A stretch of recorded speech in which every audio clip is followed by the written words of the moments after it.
Imagine you're standing at the edge of a quiet morning. The world hasn't yet pulled you in, and for a moment, everything feels still. You make a cup of tea, sit by the window, and wonder what this day will bring. But deep inside, something else is happening. A silent choice is being made. What kind of day do you want this to be? Have you ever asked yourself, why am I doing what I'm doing? Or what do I really want from today? These questions often go unanswered in the rush of daily life. Yet, the direction of your life quietly takes shape through them. What if the way you think about the small things, like how you speak to someone or how you react to a challenge, is actually building the road ahead of you? Think of a simple moment. You're walking into a room full of people. You feel nervous, but you pause, take a breath, and silently say to yourself, "Let me be kind." That tiny thought, that soft voice inside, this is intention, and it changes everything. Intention isn't just a thought. It's the starting point of action, of energy, of your entire day. And according to Buddhism, it is the seed of karma. Everything begins there. Welcome to Wisdom Woven, where we explore timeless Buddhist wisdom and how it can bring calm, clarity, and strength to your modern life. There are so many views on this channel, but only 0.2% subscribe. So if you find this helpful, please like, comment your thoughts, share with someone who needs it, and subscribe to stay with us. It means a lot, and we truly love to hear from you in the comments. In Buddhism, intention is seen as the heart behind action. It's not only what you do, but why you do it, that shapes your life and future. The Buddha said, "Satanaham bhikkhave kamma vadami." It is intention, monks, that I call karma. This means the choices behind your actions are more powerful than the actions themselves. Many people think karma is just about consequences, but it's really about cause. Your thoughts and choices are seeds. Some grow into peace, some into stress. What you plan each day makes all the difference. This isn't just spiritual talk. Think about how your mornings start. If your intention is to rush and worry, your whole day runs with tension. But if you begin with a thought like, "Let me move through this day with patience," you open the door to something better. When you carry a good intention, even silently, it begins to change the energy around you. People feel it. You feel it. Life begins to respond differently. Many over 45 feel stuck or disconnected from purpose. But the truth is, intention can reconnect you with meaning, no matter your age. Every day is a new chance to begin again. And this isn't about being perfect. It's about being present with your heart. Buddhism teaches that true change starts gently, through awareness, not pressure.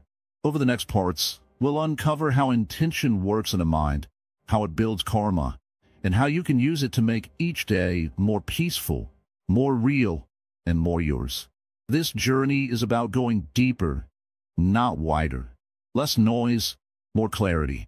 Less reaction, more conscious choice. And it all starts with this. What is your intention right now? Are you ready to find out? Let's keep going. Mind as the forerunner. Why every thought matters. In the early hours of the morning, when the world is still and quiet, we often have moments of clarity. It's as though our mind is more open to thoughts that aren't clouded by the busyness of the day. It is in these moments that we can realize how powerful our thoughts truly are. They shape the world we live in, yet so often we are unaware of this influence. Have you ever noticed how a single thought can change your entire day? Maybe it's a thought about something that happened yesterday, or something that might happen tomorrow. In an instant, your emotions shift, your energy shifts, and your mind fills with either peace or worry. This, dear friend, is the power of thought. Buddhism teaches us that the mind is the forerunner of all things. This means that every action we take, every word we speak, and every experience we have begins as a thought in the mind. When we are aware of this, we realize that our thoughts are like seeds planted in the soil of our consciousness. The seeds we choose to plant will grow into the reality we experience. The Buddha said, "Mind is the forerunner of all things." Mind is their chief. They are all mind-made. This simple yet profound statement speaks to the truth that everything begins in the mind. Our mind is the lens through which we see the world. It's the filter that determines how we respond to people, events, and situations. If our mind is filled with anger, frustration, or fear, that is how we will see the world, and that is how the world will respond to us. Imagine you're driving on a road, and the view is cloudy and unclear. You struggle to see, and every turn feels uncertain. But what if the clouds suddenly parted, and the road ahead became clear? The same applies to your mind. When you clear away the cloudiness of negative thoughts, your path becomes clearer, and your actions become more purposeful. But it's not always easy, is it? Our minds are constantly in motion, like a river flowing without end. The currents of thought come and go, some calm, others swift and turbulent. Many people believe they have no control over these thoughts, that they just happen. But in reality, we can shape our thoughts with mindfulness. We can decide where we focus our attention, and this makes all the difference. A simple example: you wake up feeling a little off. Your first thought might be, "I'm not ready for this day." It might even feel like the day is already doomed. But if you change that thought to, "Today will be what I make of it," you've shifted your mindset. You've taken control of the first moment of the day and set a new direction for your thoughts. That small change can have a huge impact on how you experience the hours ahead. The Buddha teaches that our minds are like a garden. If we leave the garden unattended, weeds, negative thoughts, judgments, fears will grow.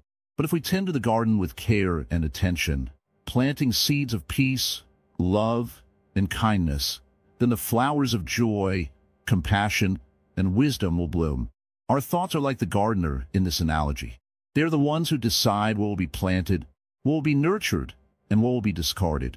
By becoming mindful of our thoughts, we can choose which seeds to sow. This takes practice.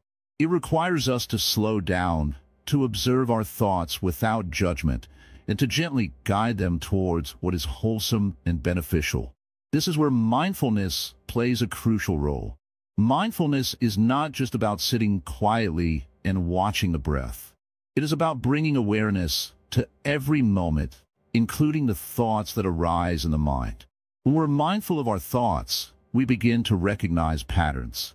We see when negative or unhelpful thoughts appear, and we have the choice to let them go or to transform them. But let's be clear, mindfulness is not about suppressing thoughts. It's not about forcing yourself to think only positive things all the time. That would be unrealistic and, in fact, counterproductive. Rather, mindfulness is about awareness. It's about observing the thoughts without getting swept away by them. And once we are aware of them, we can choose whether to follow them or to let them pass like clouds in the sky. As we become more aware of our thoughts, we begin to see how they shape our experiences. We notice how a thought about an upcoming event can create anxiety, even when nothing has happened yet. We notice how a thought about a past mistake can bring regret, even though the past is already gone. And we see how a thought of kindness or gratitude can lift our spirits and open our hearts. The key to all of this is intention. The thoughts that we allow to take root in our minds are driven by our intentions. If our intention is to be peaceful, loving, and kind, our thoughts will naturally follow that path. If our intention is to be fearful, anxious, or angry, our thoughts will reflect that as well. So it's important to ask ourselves, what is the intention behind my thoughts? Am I cultivating thoughts that bring me closer to peace, or am I allowing thoughts that bring suffering to take root? This is not about perfection. It's about awareness and choice. The more we practice mindfulness, the more we can guide our minds in the direction we want them to go. As you go about your day, take a moment to check in with your mind. What thoughts are you entertaining? Are they helpful? Are they kind? Are they leading you toward peace or toward stress? By asking these simple questions, you begin to take control of the mind, rather than letting it control you. In Buddhism, we often speak of the three poisons: greed, anger, and ignorance. These are the negative forces that cloud our minds and create suffering. But just as these poisons arise from our thoughts, so too can their antidotes arise from our intentions. Instead of greed, we can cultivate generosity. Instead of anger, we can cultivate patience. Instead of ignorance, we can cultivate wisdom. The mind is not fixed. It is fluid. It can change. This is the power of intention. When we set the intention to be mindful of our thoughts, we are creating the conditions for change. We are planting seeds of peace, clarity, and wisdom that will grow into a life filled with greater harmony and understanding. Every thought we have is an opportunity to shape our world. And the more we become aware of this, the more we can align our minds with our highest intentions. The mind is not a passive observer. It is an active participant in the creation of our reality. This is why every thought matters. Every thought is a potential seed for growth. And with intention, we can plant seeds that lead to a life of peace, joy, and fulfillment. So, as you move through your day, remember this. The mind is the forerunner of all things. The thoughts you choose today will shape the life you live tomorrow. And with mindfulness and intention, you can create the life you truly desire. The power is in your hands. The subtle force, how intention shapes karma. Imagine a river flowing gently. It seems calm, but beneath the surface, there is movement, unseen but ever present. This river is like your mind. It flows constantly, carrying your thoughts, your feelings, your desires, and, most importantly, your intentions. Just as the current of a river shapes the land over time, the current of your intentions shapes the course of your life. You may not always notice it, but your intentions are constantly at work. Every thought you have, every feeling you hold, and every choice you make is guided by intention. And those intentions, though sometimes subtle, carry with them the power to create your reality. In Buddhism, we understand that every action, no matter how small, is tied to an intention. And that intention will eventually manifest, either in this life or in the next. When you set an intention, it's like planting a seed. You may not see it immediately, but it is growing beneath the surface. In the beginning, it's just a thought, a desire, a wish. But over time, that seed will sprout, take root, and eventually bear fruit. This is how karma works. Karma isn't simply about the results of your actions. It's about the intentions behind those actions. The Buddha taught that intention is the very heart of karma. He said, Satanaham bhikkhave kamma vadami. It is intention, monks, that I call karma. This means that the actions you take are not the only factor in creating your karma. It's the intention behind those actions that is crucial. For example, let's say you do something kind for someone. On the surface, it seems like a simple, positive action. But if your intention is to gain approval or to feel good about yourself, the karma you create may not be as pure as you think. True good karma comes from acting out of pure intention, without the need for reward or recognition. It's about doing something kind simply because it is the right thing to do, not because you want something in return. When your intentions are pure and grounded in compassion, the results will naturally reflect that purity. The actions that stem from pure intentions will lead to peace, happiness, and fulfillment. But when your intentions are driven by selfish desires, your actions may create tension, confusion, and suffering. This is where mindfulness comes into play. If you want to create a life of peace and harmony, you must first become aware of your intentions. Without mindfulness, your intentions can easily become clouded by unexamined thoughts and impulses. You may act out of habit or emotion without ever considering whether your actions are in line with your true values. However, when you cultivate mindfulness, you start to see your intentions more clearly. You begin to notice when they are pure and when they're driven by ego or attachment. With this awareness, you can start to choose your actions more consciously. You can act with intention rather than reacting out of habit or impulse. In this way, intention becomes a guiding force in your life. It shapes the way you speak, the way you act, and even the way you think. Over time, your actions become more aligned with your values, and your life begins to reflect the qualities of peace, kindness, and wisdom that you seek. But intention is not just about your actions toward others. It also applies to how you treat yourself. The way you think about yourself, the way you speak to yourself, and the way you treat your own body all come from intention. If you intend to be kind and compassionate toward yourself, you will begin to treat yourself with care, patience, and love. This will, in turn, shape your thoughts and actions, creating a cycle of positive karma in your own life. However, if your intention is rooted in self-criticism or self-doubt, your thoughts and actions will reflect that negativity. This negative cycle can lead to suffering, not just for yourself, but for others as well. Negative intentions lead to negative karma, and negative karma only brings more suffering. Therefore, it is essential to become aware of your intentions in all aspects of your life. From your relationships with others to your relationship with yourself, intention shapes everything. The more you focus on setting positive, compassionate intentions, the more you will begin to see the fruits of those intentions manifest in your life. At times, it may seem difficult to always have pure intentions. Life is full of challenges, and it's easy to become caught up in emotions like anger, fear, or desire. But Buddhism teaches us that even in these moments, we can still cultivate awareness. We can pause, take a breath, and check in with our intentions. We can ask ourselves, why am I reacting this way? Is this intention coming from a place of peace or from a place of fear? The power of intention is in its subtlety. It is not always grand or dramatic. In fact, some of the most powerful intentions are those that go unnoticed by the outside world. It's the small, everyday moments where your true intentions are revealed.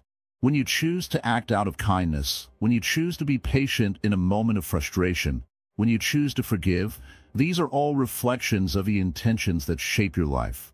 In Buddhism, there's a teaching that says a single moment of right intention can create a ripple effect that lasts a lifetime.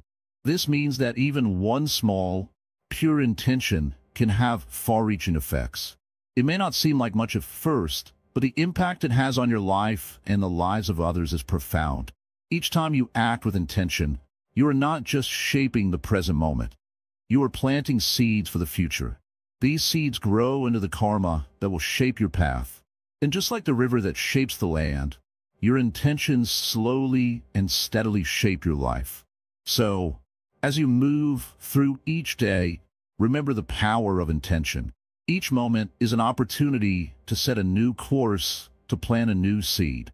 It may seem small at first, but in time, these intentions will blossom into a life of peace, purpose, and fulfillment. And remember, the most powerful intentions are those that come from the heart, those that are grounded in love, compassion, and wisdom. When your intentions are pure, the results will naturally follow.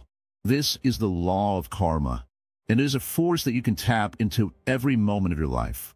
By setting the right intentions, you begin to create a life that reflects the qualities of the Buddha, the qualities of peace, love, and wisdom.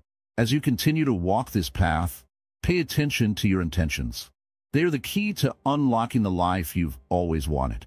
With every thought, every action, and every word, you have the power to shape your future. The subtle force of intention is always at work. The question is, what kind of life do you want to create? The middle path of intention, avoiding extremes in desire. In life, there are always two sides to every coin. If we think about our desires, we see two extremes. On one side, there's the overwhelming craving for more money, more success, more recognition. We chase these desires like we're running after something we cannot catch, and yet we continue. On the other side, there's complete indifference where we stop caring about anything at all. We stop striving, stop seeking. We do nothing. This is where the Buddhist teaching of the middle path comes in. The middle path is about finding balance, not swinging too far to one side or the other.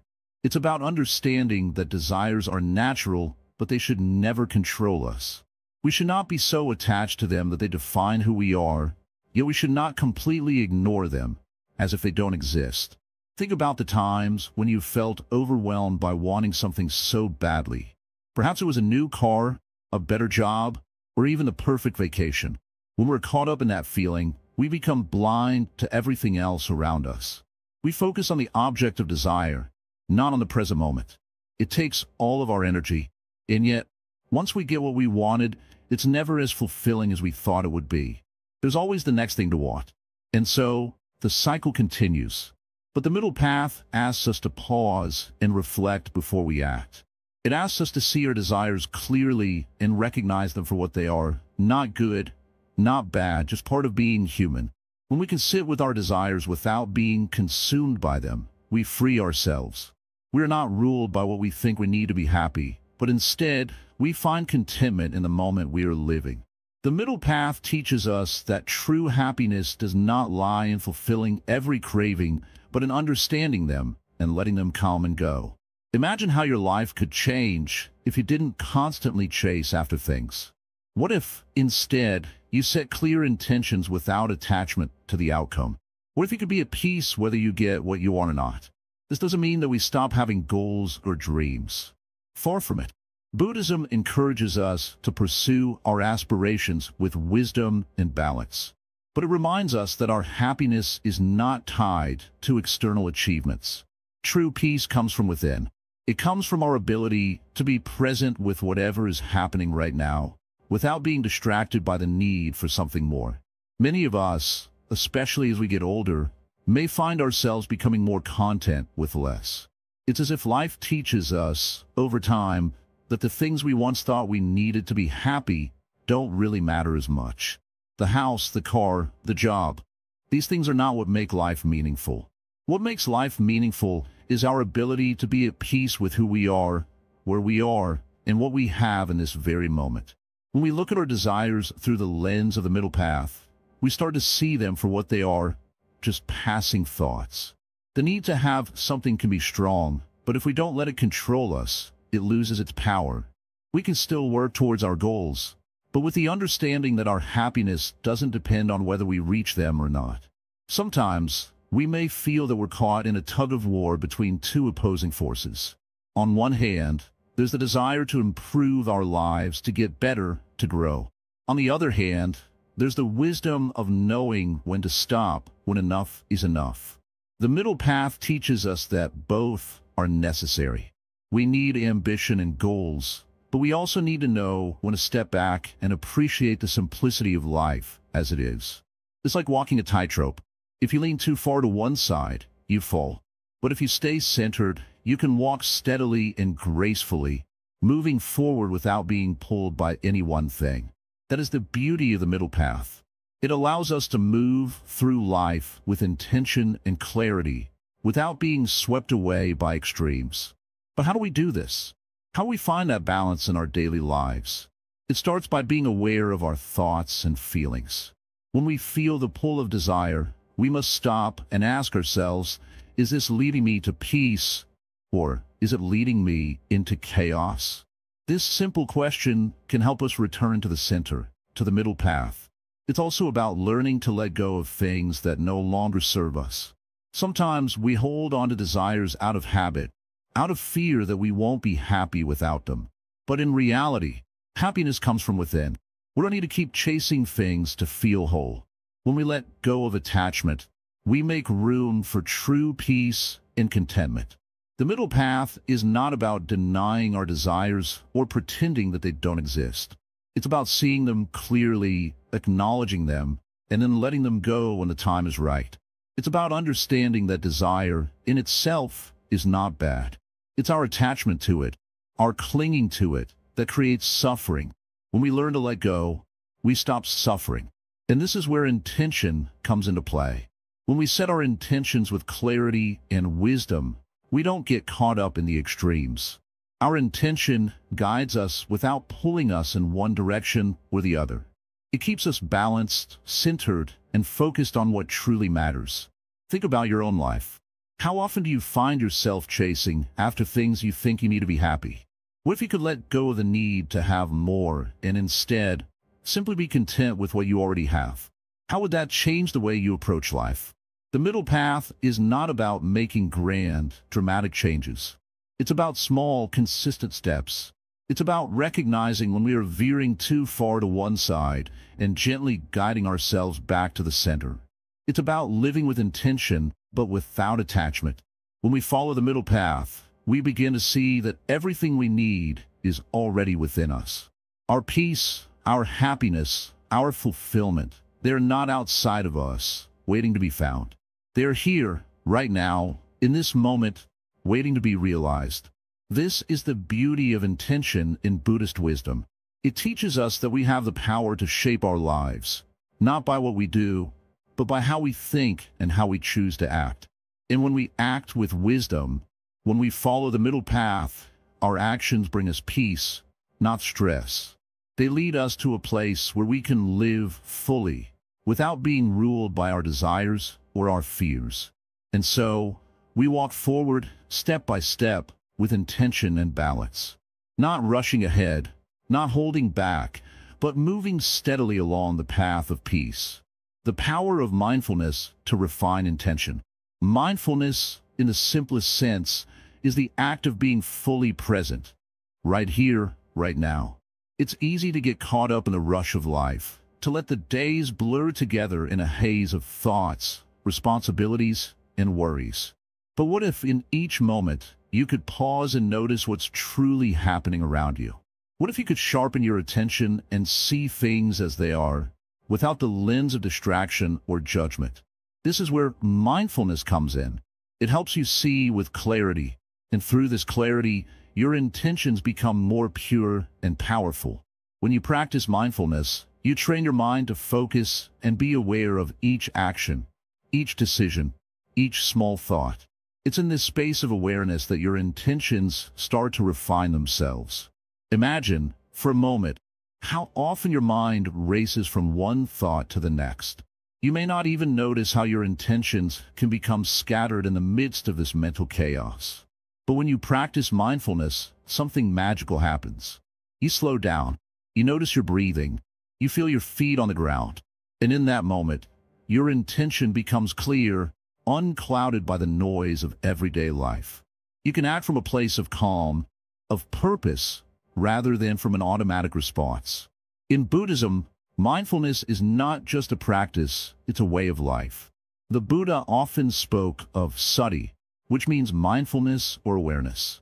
To be mindful is to be aware of the present moment, without regret for the past or fear for the future. This is where the power of intention takes shape.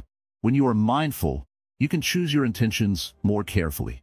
You can bring them to the forefront of your mind, refine them, and direct them with purpose. Think about a time when you felt truly at peace. Perhaps it was when you were sitting quietly in nature, or when you were fully absorbed in a task. In those moments, your actions were simple and grounded. Your intention was clear. You didn't need to force anything because your focus was pure. This is the power of mindfulness. It allows you to let go of distraction and center yourself in the present, where your intention can flow freely. In daily life, we often struggle to act with intention.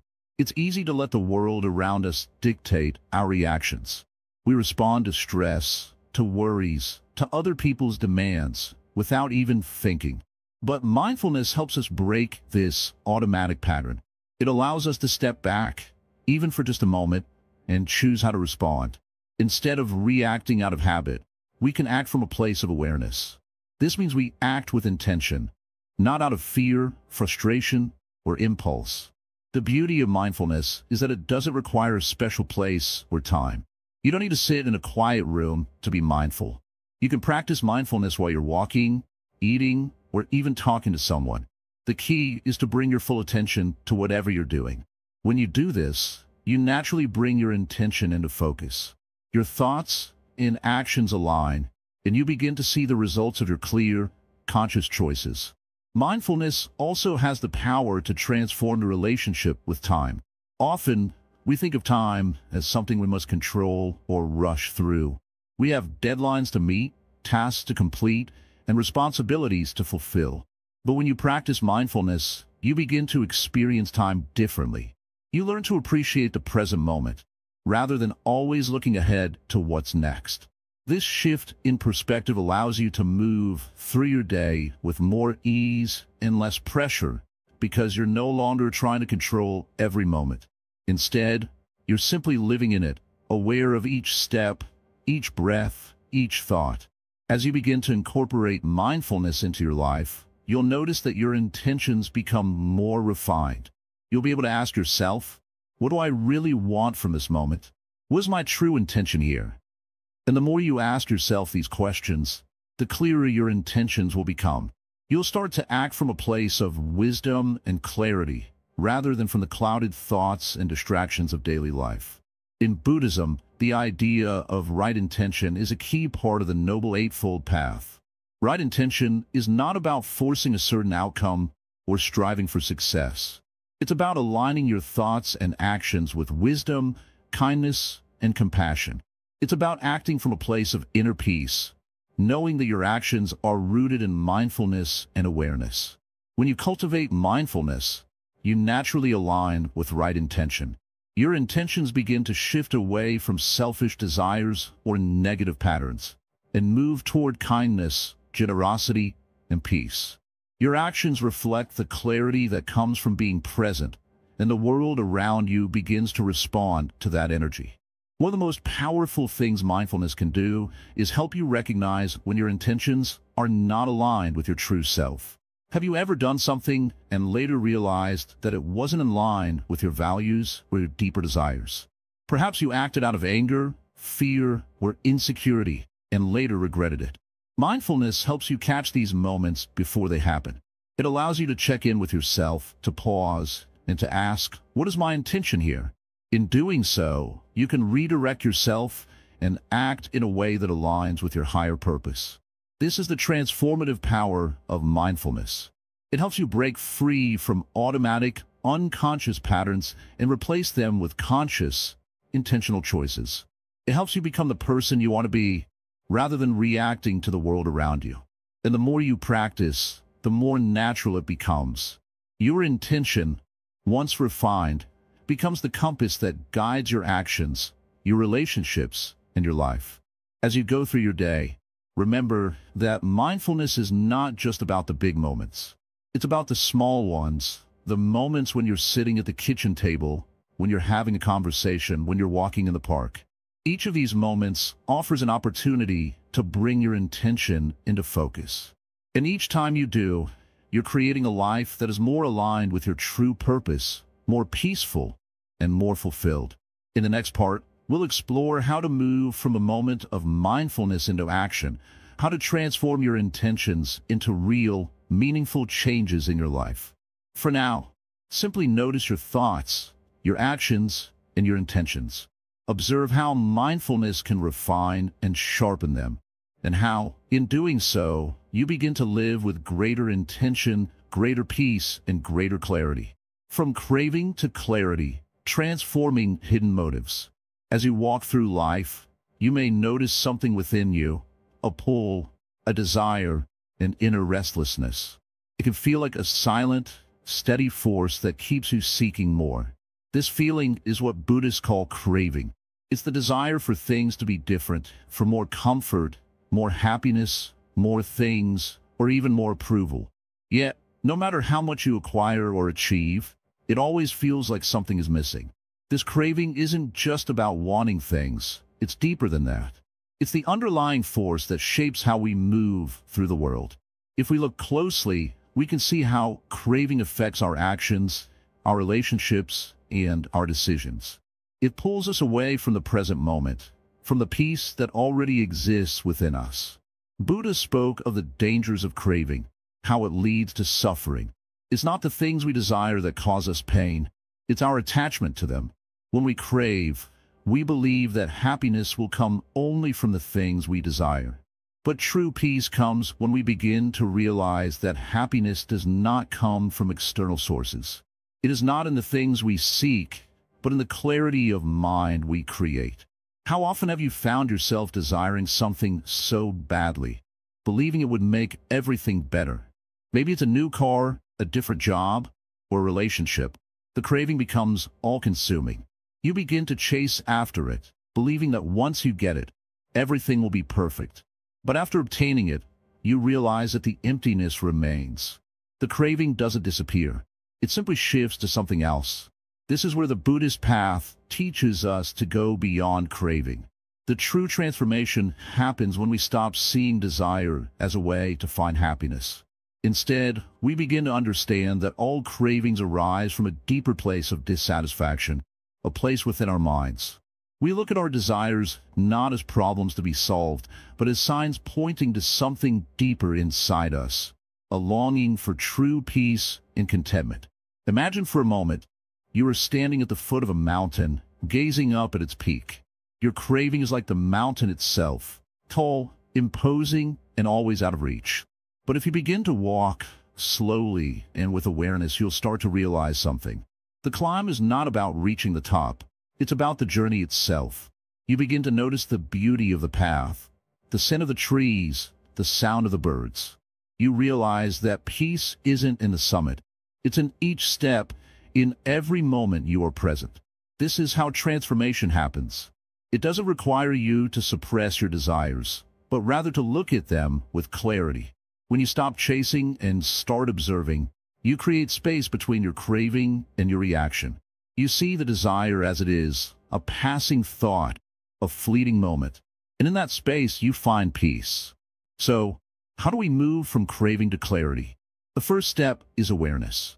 It's not about denying or avoiding desires, but about acknowledging them with an open heart. When you feel the pull of craving, instead of immediately acting on it, pause for a moment. Ask yourself, why do I want this? What is it really that I'm seeking? This simple question can open up a path to deeper understanding. Next, you can begin to look at the impermanence of everything. We often crave things because we believe they will provide lasting happiness. But in truth, everything changes. People change. Things break. Situations evolve. The more you come to terms with the impermanence of life, the less attached you become to your desires. You begin to understand that nothing lasts forever, neither the pain nor the pleasure. When we crave, we often hold on to things as if they will complete us. But no external object or person can ever truly complete us. The fulfillment we seek is already within. This is the essence of Buddhist wisdom, the realization that the peace and joy we crave are not somewhere out there, but right here in our own hearts. One of the most profound practices in Buddhism is the cultivation of mindfulness. Mindfulness allows you to observe your thoughts and desires without judgment. When a craving arises, instead of acting on it, you simply observe it. You acknowledge it, but you don't let it control you. With time, you begin to see the cravings for what they truly are, temporary, fleeting, and ultimately unimportant. You realize that they do not define you. But mindfulness is not just about observing cravings. It's about being present with the reality of your emotions. Instead of running away from discomfort, you learn to sit with it. You learn to be comfortable with the discomfort of desire and the longing for something more. And in that discomfort, you discover a deep sense of freedom. As you practice mindfulness, you start to experience something beautiful, the sense of clarity. When you stop being controlled by cravings, you begin to see the world more clearly. You see people as they truly are, not as objects of desire. You see situations not as problems to be fixed, but as opportunities for growth. You begin to approach life with an open heart, free from the constant pull of craving. In Buddhism, there's a saying, desire is the root of all suffering. But this is often misunderstood. It's not the desire itself that causes suffering. It's our attachment to it. When we cling to our desires, we create a cycle of suffering. But when we let go of attachment, the suffering disappears. This is the core of the Buddhist path, to recognize desire, but not be enslaved by it. Now, think about your own life. What desires are you holding on to? What are you chasing after, thinking it will bring you peace or happiness? Perhaps it's time to pause and ask yourself, is this really what I need? Or is there something deeper calling me? As you begin to transform craving into clarity, you'll notice a shift in your life. Things that once seemed so important, material possessions, external success, even the approval of others, will begin to lose their hold on you. You'll find yourself less stressed, less restless, and more content. You'll start to experience peace, not because everything around you has changed, but because your relationship with it has changed. This shift in perspective isn't something that happens overnight. It takes time and practice. But the more you cultivate mindfulness, the more you'll find that your cravings no longer control you. You'll find that peace comes not from getting what you want, but from letting go of the need to have it at all. In the end, the practice of transforming craving into clarity is about freedom. Freedom from the endless cycle of desire and dissatisfaction. Freedom from the belief that happiness lies in external things. And in that freedom, you find the true peace that you've been seeking all along. Intention in speech and action, creating peace through presence. In Buddhism, we learn that words are not just sounds, they are powerful forces. What we say shapes our reality and influences the world around us. The Buddha taught that right speech is a path to peace, and when we speak with intention, we create harmony instead of conflict. Think for a moment about the last time you spoke with someone in a calm and clear manner. How did you feel afterward? Peaceful? Balanced? Now, think about the last time you spoke out of frustration or anger. Did it leave you feeling light and happy? Probably not. Words, whether spoken in kindness or in anger, carry weight. But it's not just what we say, it's how we say it. The tone of our voice, the energy behind our words, and the intention we hold as we speak can change everything. When we speak with the intention to connect, to heal, or to uplift, we are practicing right speech. This simple shift in intention can turn ordinary conversations into moments of peace and understanding. Let's take a deeper look at how intention in speech works in daily life. Have you ever been in a situation where you felt misunderstood? Perhaps you said something, but the person didn't receive it the way you intended. How frustrating, right? In those moments, we realize that our words alone are not enough. What matters more is the energy behind them, the intention we hold as we speak. When your intention is to be understood, it changes how you communicate. Instead of reacting out of defensiveness or anger, you choose to speak with patience, clarity, and empathy. You listen first and speak second. This is the path to right speech, and it is a practice that can transform your relationships and your experience of the world. Now, let's consider how intention in speech influences your actions. In Buddhism, there is a concept called karma, which means the law of cause and effect. Every action we take has consequences, and these consequences can be either positive or negative, depending on the intention behind them. When you speak with an intention to help or to heal, you're creating positive karma, which leads to peace and joy in your life. On the other hand, when you speak with the intention to hurt or harm, you are sowing the seeds of suffering. For example, imagine a simple interaction at work. You're asked to complete a task, and you feel frustrated. In that moment, you have a choice. You can speak with irritation, letting your frustration show in your tone and words. Or you can pause, take a deep breath, and speak with the intention to be clear and helpful, even if you're feeling stressed. The outcome of that conversation will be entirely different, and so will the energy you carry with you. This is where intention in speech and action meets. When you align your words with your actions, you become a force of peace in the world. Your words will no longer be empty or driven by reaction. Instead, they will be deliberate and rooted in the present moment. You will begin to notice how much more peaceful your interactions are and how much less stress you feel. We've all heard the saying, actions speak louder than words. It's true, but words are still incredibly powerful. In fact, they are often the first step towards action.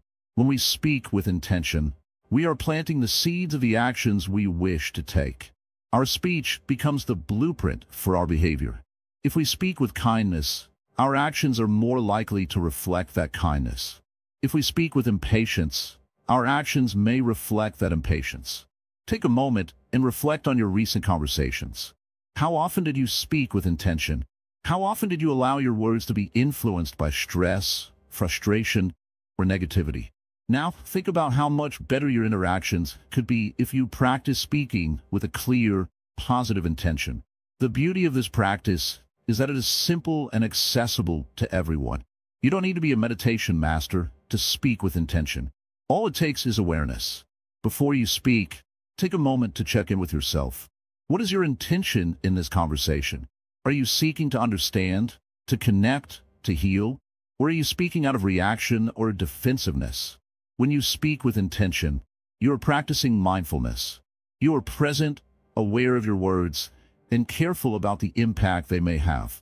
This is a powerful tool, not just for personal peace, but for building stronger, more compassionate relationships with others. Let's look at one more example. Imagine you're having a difficult conversation with a family member. There is tension and you feel upset. In that moment, it's easy to let your emotions take over and speak out of anger. But if you pause and remember your intention, to communicate clearly and peacefully, you can approach the conversation with a calm heart and mind. You might even be able to express your feelings without hurting the other person. This is the transformative power of intention. It allows you to respond instead of react. It helps you choose peace over conflict, understanding over judgment. And when you do this consistently, it creates a ripple effect.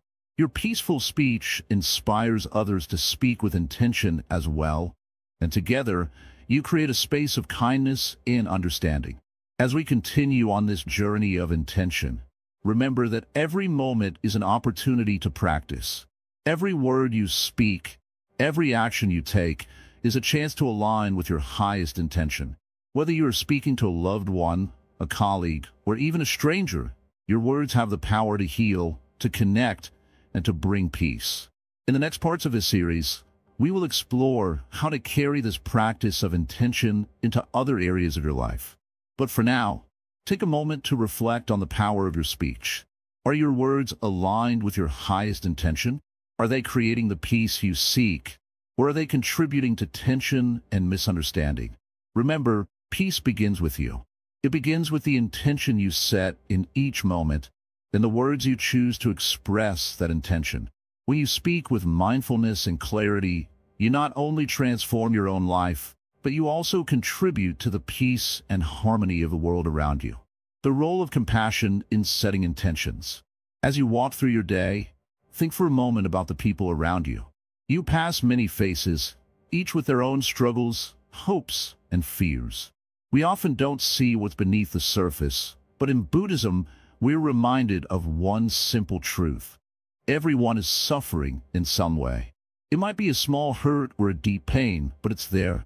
And compassion, true, deep compassion, is the key to setting intentions that not only change us, but help others too. Compassion doesn't come from pity. It doesn't come from thinking, I am better than them, or let me fix their problems. True compassion starts with understanding that we are all connected, that their suffering is also a part of our shared human experience. It's the recognition that their pain, joy, and challenges mirror our own, in some way, in some form. This understanding begins to shift the way we think about our intentions. Think about the moments when someone is rude to you, or when you see someone struggling in silence. The usual reaction might be anger or judgment. But imagine, instead, if you stopped and thought, what is the source of their behavior? What are they feeling right now? This moment of pause is where compassion begins. When you set an intention from a place of compassion, it isn't about what you want from others. It's about what you can offer them. It's not about trying to control the situation or force a response, but rather about being present with an open heart. You might not change the world, but you can change your world and perhaps even make someone's day a little lighter.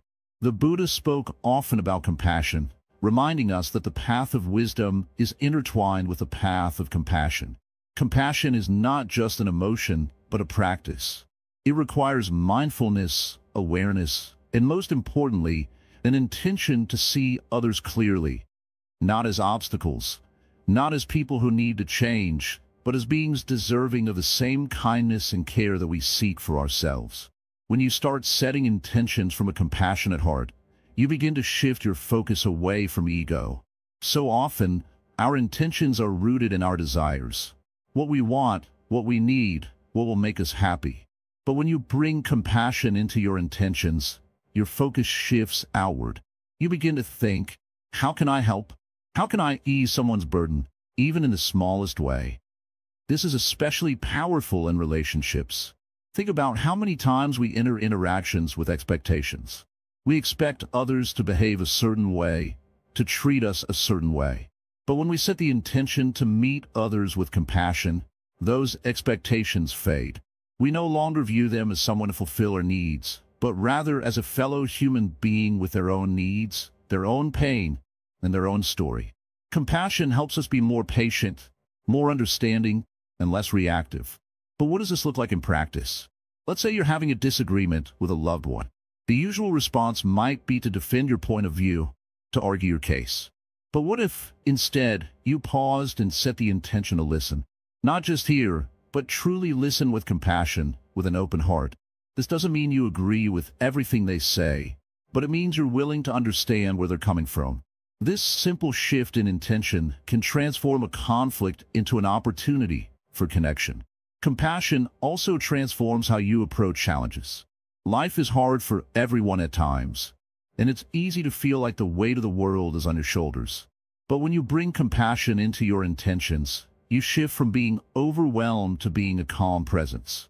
You start to see challenges not as burdens, but as chances to learn, to grow, and to extend kindness to yourself and others. Imagine you're in a stressful situation, one that makes you feel tense and frustrated.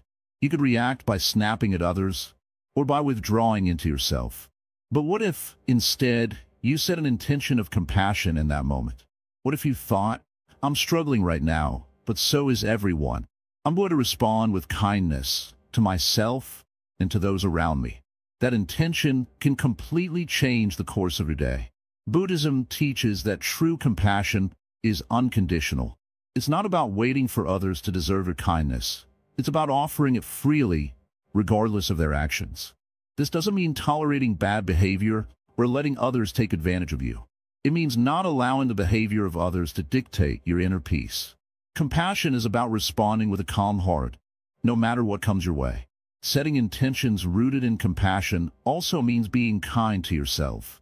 It's easy to be harsh with ourselves, to criticize ourselves when we make mistakes or fall short. But when you bring compassion to your intentions, you start to accept yourself as you are. You understand that you're a work in progress, just like everyone else.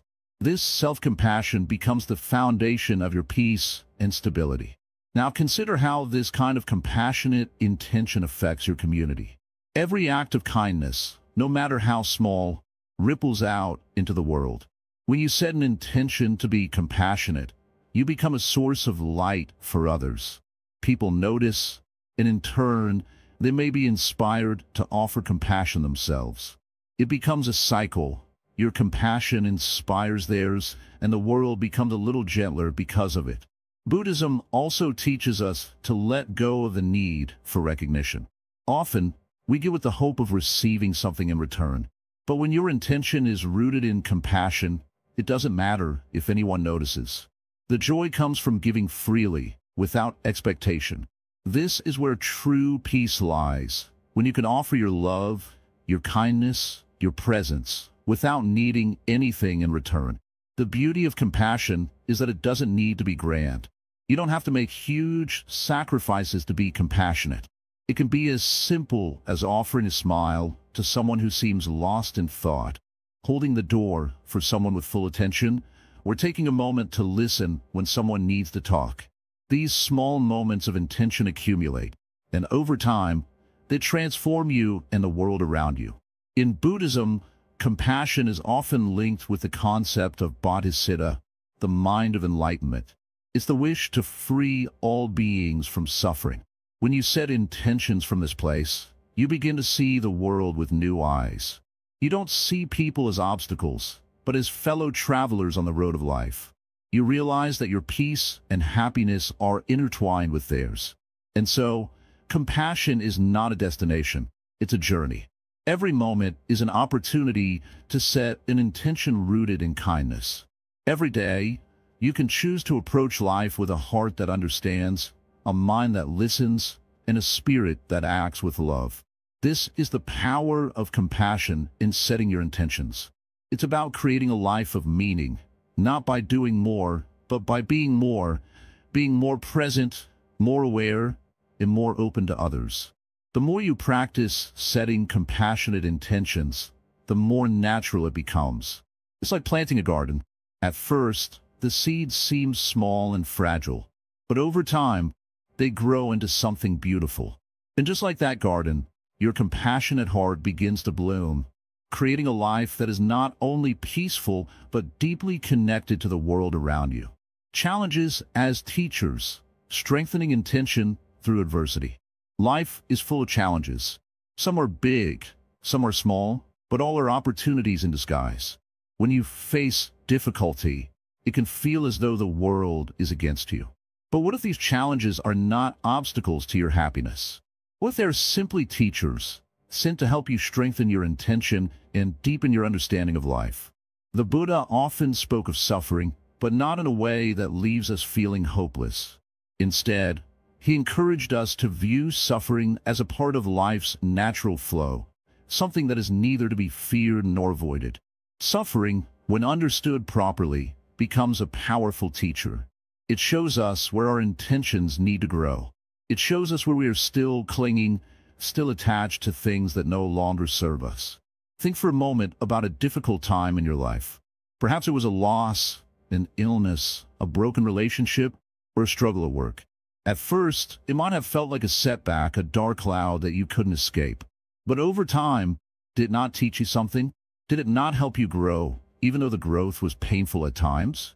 Often, it is only when we look back at a hardship that we realize how much it shaped us, how much it showed us our strength, our resilience, and our true purpose. In Buddhism, there's a concept called dukkha, often translated as suffering or unsatisfactoriness. This is not meant to be a negative idea. Rather, it is a reflection of the reality of life. Life is constantly changing, and things are never permanent. When we cling to things, whether they are possessions, relationships, or even our own ideas of how life should be, we set ourselves up for disappointment. Challenges come to help us loosen these attachments. They help us realize that peace does not come from holding on to anything, but from letting go. Now consider how you face challenges. How do you react when things don't go as planned? Do you resist, complain, or get angry? Or do you pause and reflect? Do you ask yourself, what is this trying to teach me? How can I stay grounded and centered, no matter what happens? Intention, when we look closely, is not just about the peaceful moments or the good days. It is tested in the moments of hardship. When we face adversity, our intentions are put to the test. Are we reacting from a place of fear, anger, or frustration? Or are we responding from a place of calm, clarity, and wisdom? It is in these difficult moments that our intentions matter most. They determine whether we remain at peace or become overwhelmed by the storm around us. Every challenge we face is a mirror. It reflects our inner state, our desires, our attachments. For example, if we face a loss, we might feel deep sadness. But upon deeper reflection, we may also realize that we were holding on to that person or thing in a way that was unhealthy. We were attached, and this attachment caused us suffering. The loss becomes a lesson in letting go, in accepting the impermanence of all things. And in that acceptance, we find peace.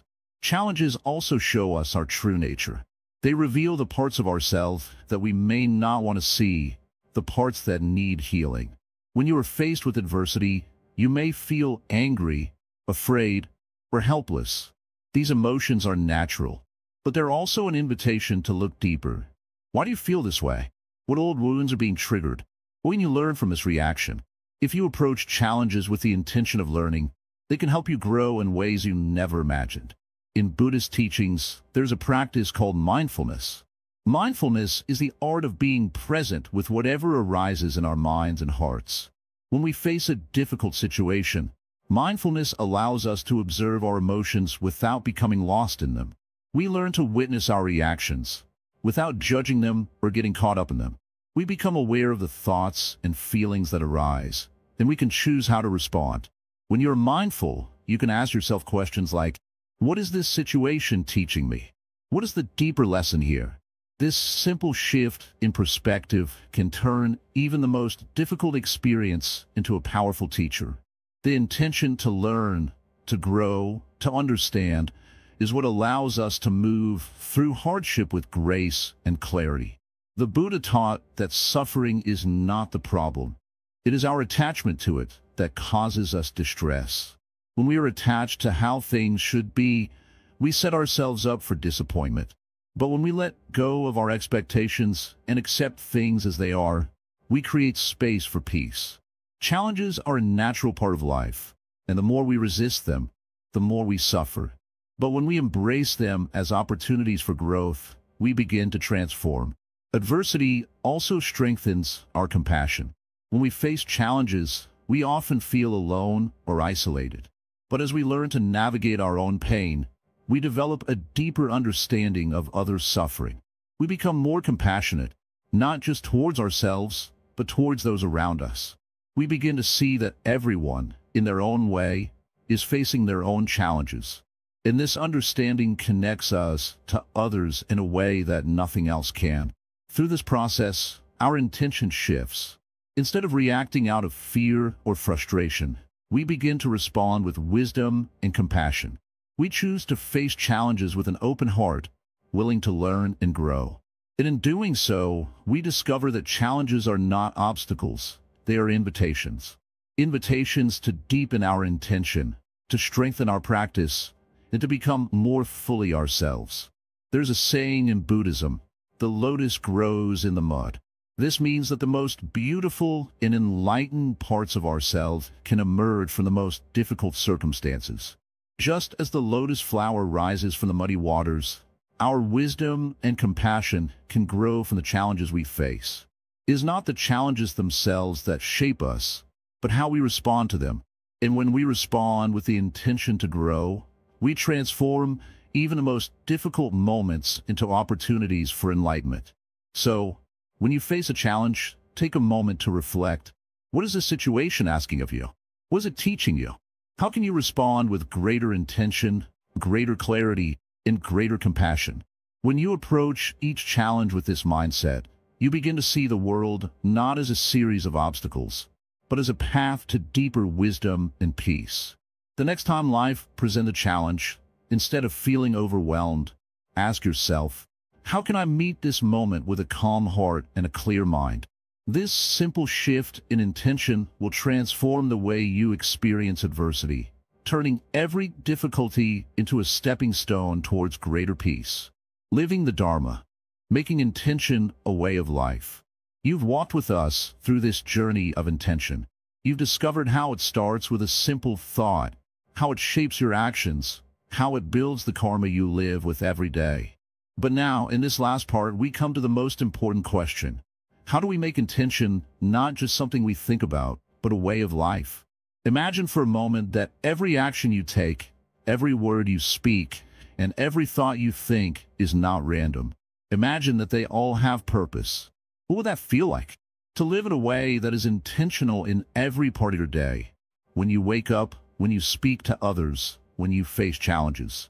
What would your life be like if you were always present with your intentions, not just reacting, but acting with awareness? This, my friend, is what Buddhism teaches us about the way of life, the Dharma. It is not just a set of rules. It's the practice of living with purpose in every moment. The Buddha, in his teachings, invites us to live in the moment, to be present with our intentions and actions. The Dharma isn't something far away. It's something you bring into your everyday life.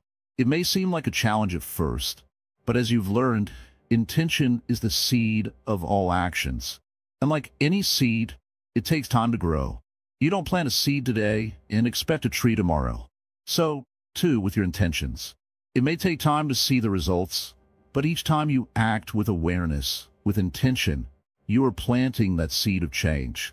The beauty of intention is that it's always available to you.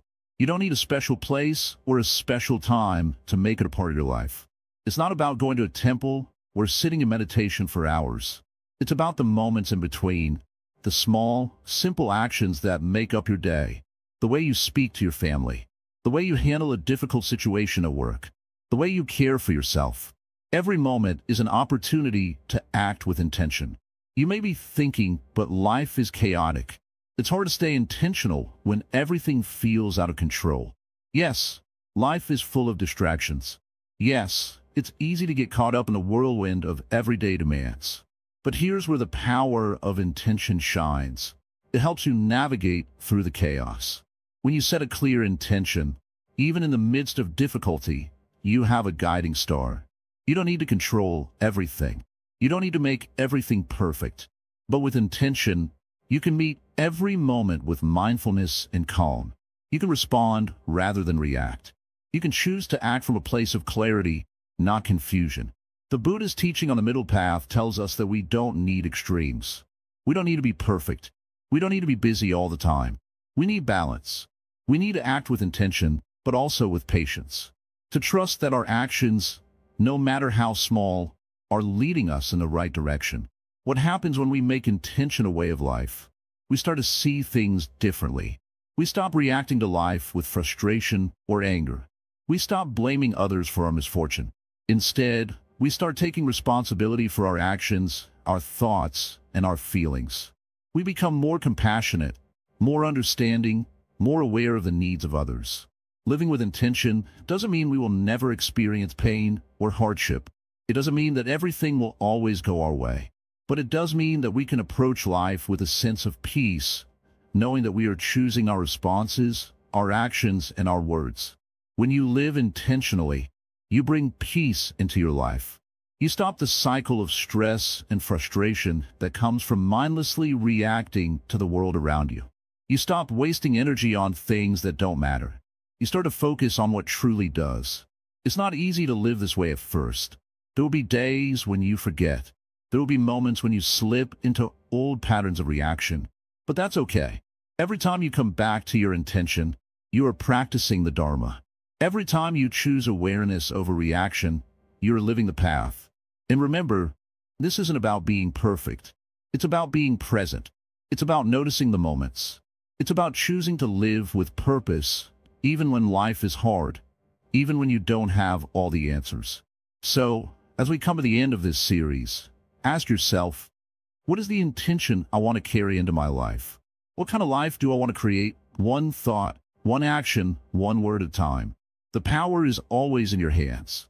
With each moment, you have the opportunity to choose. You have the power to create a life of peace, of clarity, and of purpose.